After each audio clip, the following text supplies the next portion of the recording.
County Materials is committed to changing the perception of manufacturing and the skilled trades. Career opportunities in manufacturing and construction are plentiful and rewarding. People who work in manufacturing and construction industries use technical skills and receive on-the-job training, along with competitive wages and valuable benefits. And they make a good living for themselves and their families.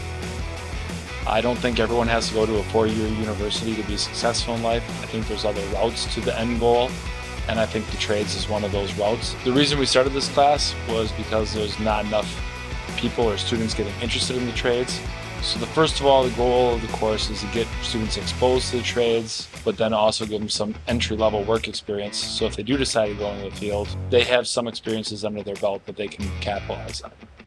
County Materials thanks the individuals who educate students on the construction and manufacturing industries and inspire them to pursue a career in the trades of tomorrow. Together, we are investing in the future.